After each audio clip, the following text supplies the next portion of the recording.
Welcome to the History Quill podcast. This season, we're stepping into the trenches with real historical fiction writers. Some are just beginning their journeys, others are a bit further along. All are learning what it means to be a historical fiction writer.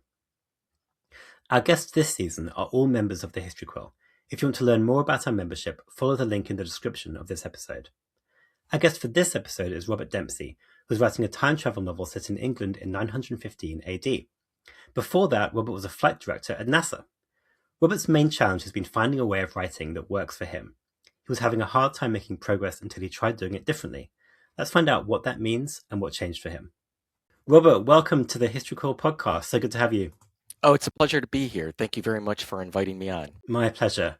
So, your challenge has been finding a way of writing that fits how your brain works. And before we had this conversation, you actually told me that trying to sit down and start from the first sentence just drove you at high speed into the wall. So talk us through that. What does that actually mean in practice? I've had a strong interest in writing both fiction and nonfiction since at least about 8th grade.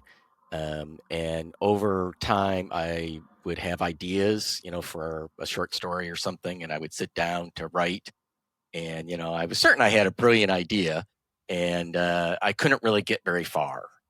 I would try writing, and then I just, I wrote it off as writer's block. I was like, oh, so that's what the famous writer's block is. But I realized more, it was a brick wall that I was trying to force my brain to kind of think the way I kind of thought writing would be, that you start from the first word and it just naturally goes until you get to the last word. So it ended in a lot of frustration. I have a lot of, partially written stories and notes and ideas that I was never able to turn into anything.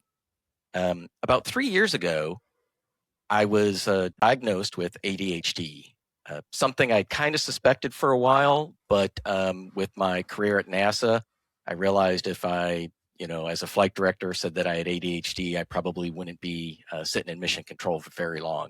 Right.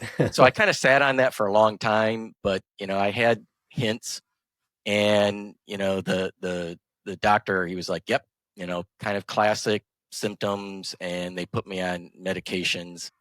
And that's kind of, I think, one of the big differences when I sat down a couple years ago to try a novel again. And things worked out very well for me in that case. Fantastic. I'm so pleased to hear that. So let's just rewind a little bit, and if you can take us through the kind of the more of the process of how you figured this out and what it was like before you'd figured it out. Did you kind of assume that you were the problem, or did you assume that the method was the problem, or that the writing was a problem? I mainly assumed I was the problem. I mean, what else could it be? When I look back, I was like a grade A troublemaker in school. I didn't, I couldn't focus on things. There was a lot of problems like that I kind of said, okay, well, that's just me. I'm not capable of doing those sort of things. I think there were some other issues there too. I think because of that, the writing part of school, kind of my mind was elsewhere. So I also struggled in writing. It was hard for me to write those grammatically correct sentences. Yeah, I thought it was mainly just me, that I couldn't write because that's just the way I was. It was not going to work for me. I really empathize with that, Robert, because I was a perennial troublemaker in school, and looking back on my old school reports now, it's full of negative comments and queries from the teachers about my promise but my poor behavior. So I can really empathize with that for sure. Well, at least you got some promise in there. My early teachers actually told my parents I would never amount to anything and that I should lower their expectations. Well, you sure proved them wrong, didn't you? I think so. Yeah, I'd say so. Now, how long did you try the conventional way of writing for? You said you had lots of different projects that you started and never finished. How long did that go on for? Really, like I said, I started, I think, around 8th grade, and I probably had my last giving up 10 years ago, 15 years ago.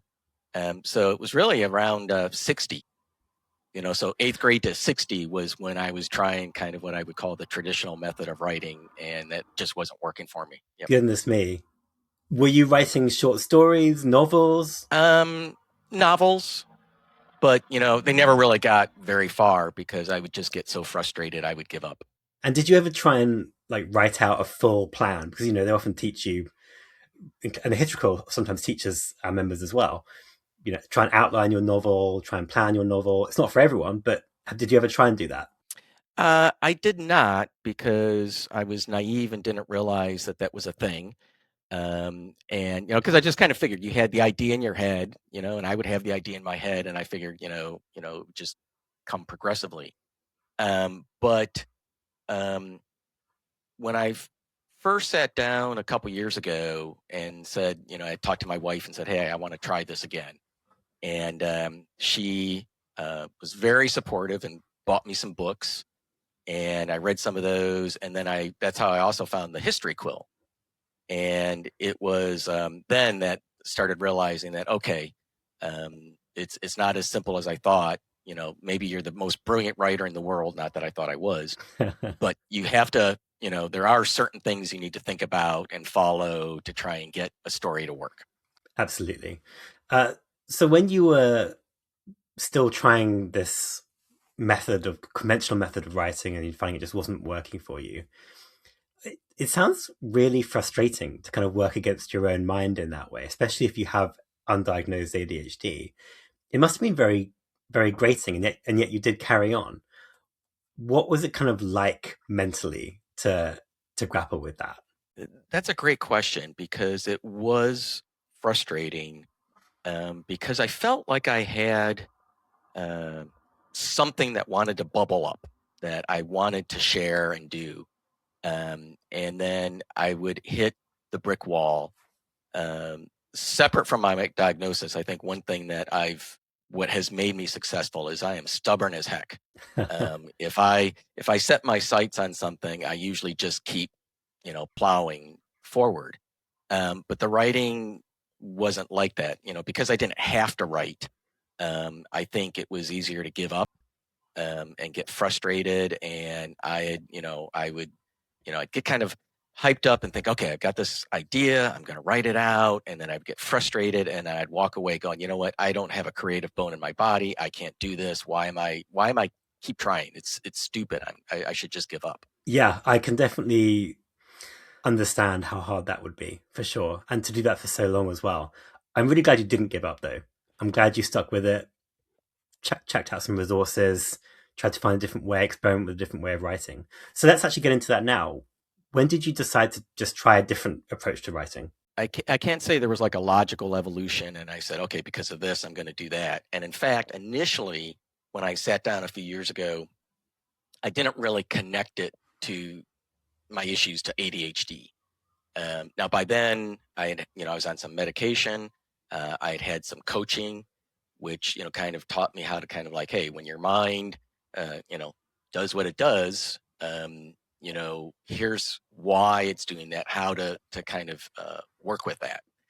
And so I kind of waded back in. I was really by dumb luck, kind of just doing what I'll call my new method. And of course, you're like, okay, this isn't how you're supposed to write. This is not going to work. And I was taking a History Quill masterclass, and they were talking about pantsers. And I kind of looked at that and said, well, duh, isn't that how you're supposed to write? At that point, it just seemed like, okay, well, you just kind of go with it. And that's, I think, really when the light bulb went off, so to speak, that I said, okay, I'm not crazy. I think I can do this. And so what I would do, uh, a key difference for me is I would sit down and I'd say, okay, what do I feel like writing about today? You know, it may not be where I left off yesterday. I might suddenly, like, I've been thinking about, this part of the story or this character, and I just go off and do it. And it could be challenging because even while I'm doing that, I'm like, okay, my brain wants, oh, well, wait. Now I want to write something about this character that'll tie in here and I'll go off and do that then a little bit. So instead of kind of really being a plotter and just really, being meticulous that way, I just really just kind of fly by the seat of my pants, literally. That's fantastic. So it was a revelation that just kind of put everything into place for you. Why does pantsing suit your mind better? I think because going where my mind or my creativity wants to take me, if I try to constrain it and say, no, no, no, no, focus here, let's get this chapter done or this page done or whatever, um, just it'll lead to me to frustration, because if I can't, if I can't really get into what I'm writing right there, I'm distracted, let's call it. My brain wants to go elsewhere. And if you've ever hung out with ADHD people, and I know people joke about this too, but it really kind of fits. If you've ever seen the movie Up, the dog, who'll be talking to you and then go squirrel. Um, that's what we all kind of feel like, and if you don't do that, uh, it just gets very frustrating, and the creativity process just dries up. So for me, it allows me to just channel what is natural, and I can get a lot more done that way. It just kind of progresses very smoothly. Since I've started this, I've never had writer's block, so to speak. That's incredible. In the 2 years, 2.5 years that I've been writing kind of focused, working on 2 novels and a nonfiction book, I've probably written close to 500,000 words, and never once did I feel like, okay, I can't write. I don't know what to do next. That's incredible. And what's really important to say is that this isn't just a Robert Dempsey method, although it is, because everyone has their own take on how to do it. But this is actually an entirely legitimate alternative method of writing.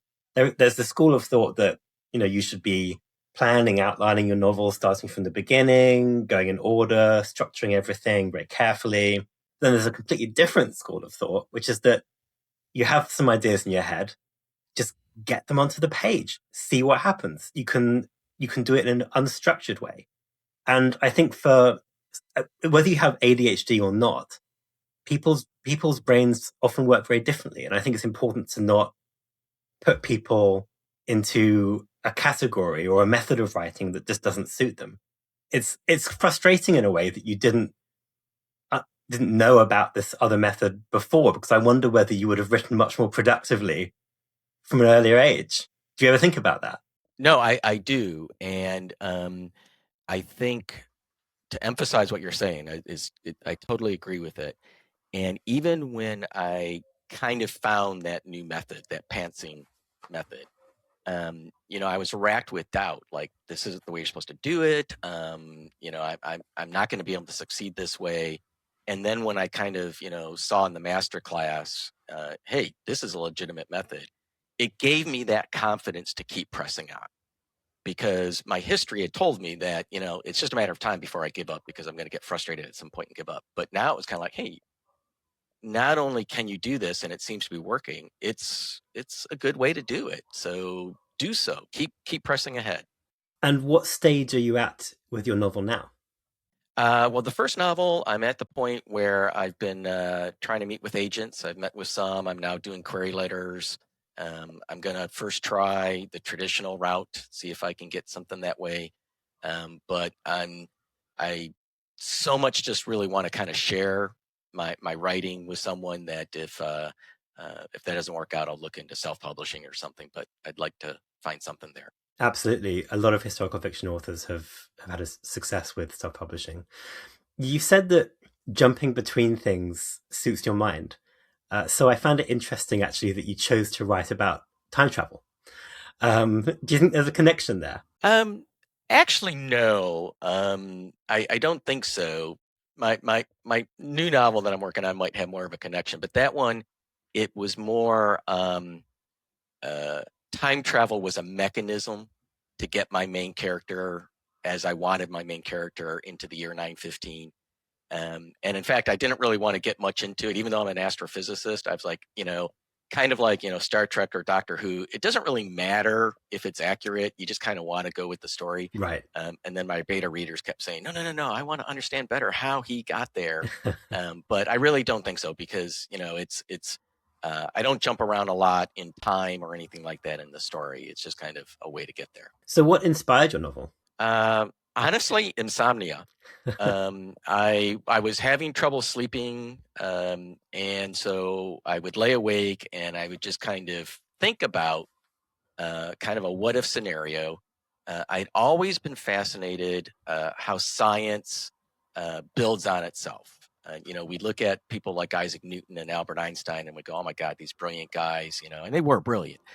But if you look at like the things that have been discovered mathematically or scientifically in the years and decades and centuries before them, you saw that they were kind of taking the knowledge that was really in front of everyone and putting it together.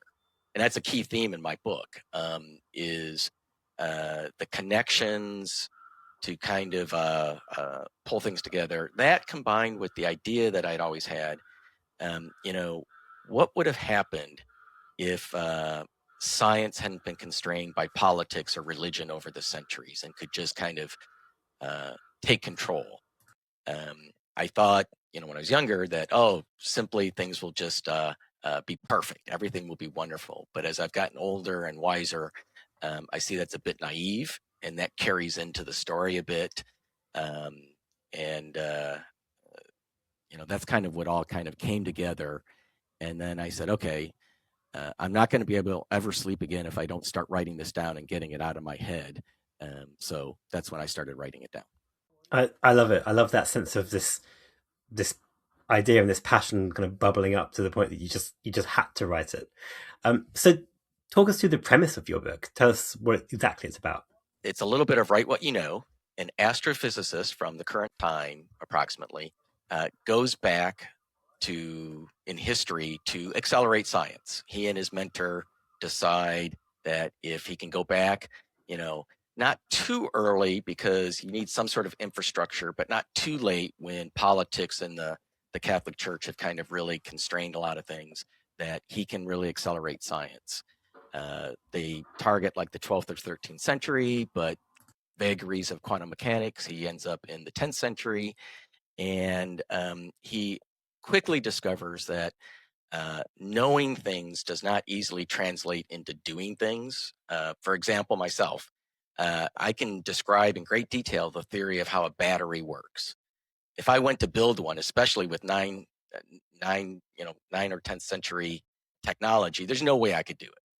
So that combined with, a little bit of naivety that, okay, look, I'm just going to tell people these great discoveries and they're just going to line up behind me.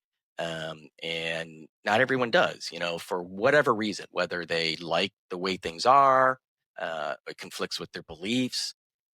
Those are the frictions that kind of start coming to play there. I love that idea. That's quite original, I think.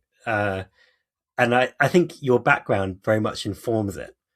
I'm not sure many other people could have written that book, so I think that's fantastic.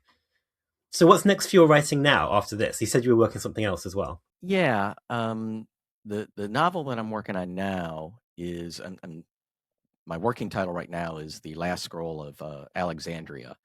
And it's about a scroll that survives the decimation of the Library of Alexandria, worms its way through history into the hands of an autistic monk in the 11th century who he actually he has two scrolls. One is a third book by Homer, and one is this book that he finds kind of interesting, that he decides to copy, and we lose the Homer book.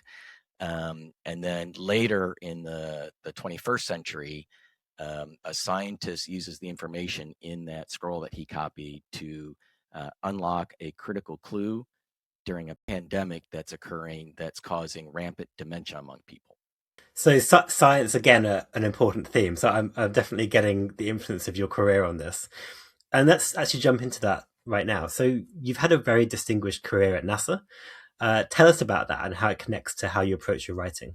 Yes, I was very lucky. I worked on the Hubble Space Telescope for a number of years, and then I came down to Houston where I joined the International Space Station program, and I did that for a number of years, over 17 years as a flight director. And besides just being a fun, challenging, interesting job, that I got to do some interesting things, I realized, again later when I was figuring out this ADHD stuff, that in a way, my ADHD was a what I jokingly refer to as my superpower as a flight director. And the reason for that was, especially in the control room, basically what they were doing, or what the way it happens is, instead of the squirrels you going off with, the squirrels they're throwing at you. It's just constant change. And I think that's just my brain just naturally clicked with that, because it was like, okay, okay, this is happening. I got to deal with. Oh wait, now I got to go deal with this, and I just whoop, whoop, and then it'd be constantly kind of code switching, and that just naturally fit me well. So I think I did well there. I think the other aspect of that uh, my brain kind of worked well with is you have to consume a phenomenal amount of information quickly. And to this day, I cannot take a NASA technical document, sit down and read from page one to the end. I got very good at skimming, absorb the key things quickly. The challenge there is I learned to kind of write in a skimming sort of way, and that's really kind of pantsing again. It's just taking the bits that I need to jump on first. I believe you've done a fair bit of technical writing in your career as well. I'm interested because a lot of our members actually end up transitioning from technical writing to fiction writing and find that a bit of a challenge. How have you found it differs from writing fiction? I would agree it's a challenge. It's obviously less creative and more constraining, because you've got to tell a technical story, so you can't use creative license or anything. You've got to do it. In fact, you've also have to figure out to get it very concise.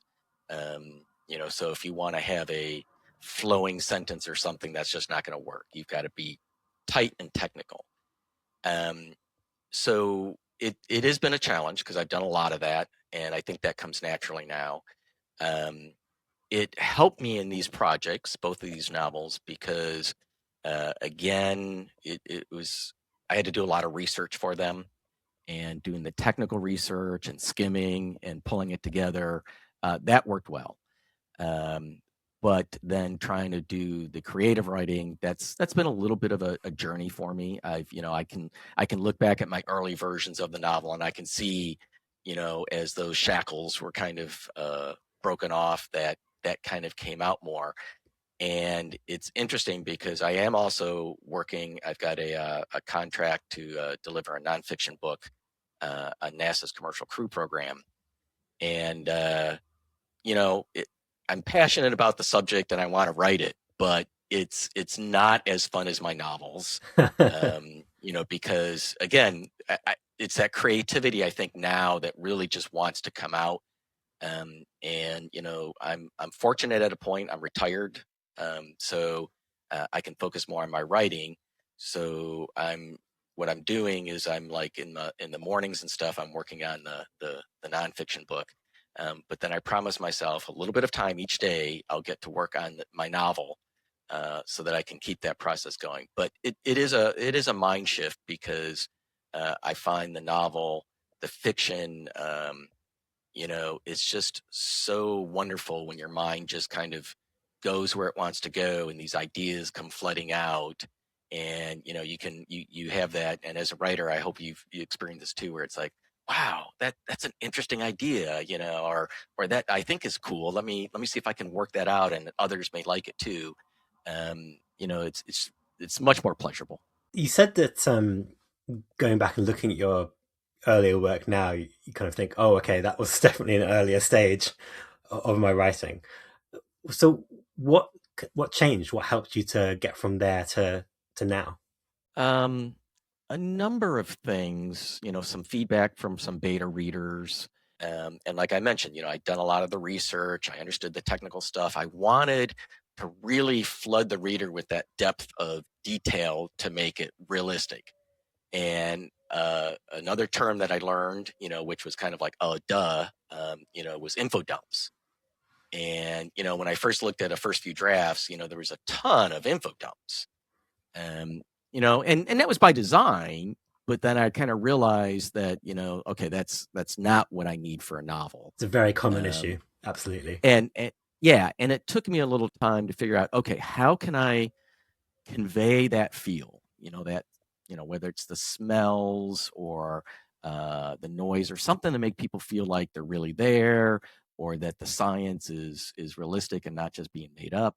But do it concisely and realistically without making it 3 pages of, very, detailed information. And I think historical fiction writers in particular have trouble with info dumping because we learn so much of the history as we're researching. And you kind of just want to get it all out onto the page because you want to share what you've learned, all these amazing things. But it can, as I think you've learned, it can detract from the story. Yes, and it's a little bit of the process as well. I think. I'm sure a plotter would probably either never have an info dump or be less susceptible to it. But at least for me, in the pantsing approach, the way I approach it, and that's another thing I've learned in this process is kind of validation that I can do it this way. And what I'm trying to get at is, you know, you throw out ideas, you write chapters, characters, whatever. And then when you look at the story in totality, you kind of go, okay, well, that's not working. I don't need that person. I don't need that chapter, but I need something here. And you kind of cut and move around, and that kind of helps, I think, piece it into a better narrative. That's really interesting. Definitely a potential advantage of being a pantser, I would say. Just as we start to wrap things up, I have one very important question for you. So you write about time travel. If you could go back and speak to yourself when you were hitting the wall, what would you tell yourself now? That's a wonderful question. And I think that the key thing I would tell myself is, don't confuse biological issues or issues you think that are causing it with a lack of creativity.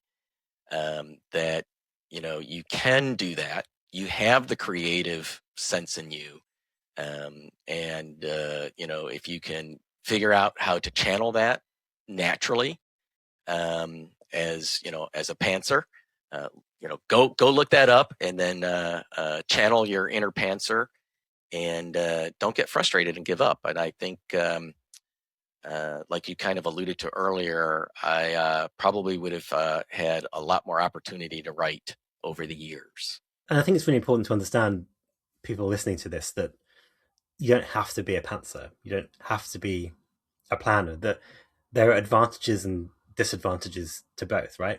It's more about what suits you. Absolutely. And you asked if I'd sat down with a plan at first. I did not. And I don't think I will in the future either. But like the novel I'm working on, but like what I've learned from the first one is, I knew my big arc, but when I got done with the draft, that's when I really went through and built a detailed outline. And then that allowed me to do more of the plotting kind of approach of okay, well, now I need to move this here, and to build suspense, I need to move this here or tighten this and kind of pull that together a bit. And I think kind of combining the techniques and finding what works for you. I'm sure there's other ways of kind of piecing these things together, but I think you're absolutely right. Yeah, I mean, I can even relate to starting without a plan. That would make me feel incredibly anxious, and I wouldn't know where I am at all. But that doesn't matter. What matters is that it works for you, and it's important that we all kind of find the method that works best for us, rather than holding ourselves to a standard of a method that doesn't and getting frustrated. Robert, thank you so much for joining us. It was a wonderful conversation. I really appreciate your time. My pleasure. I've really enjoyed it, and hope to talk again.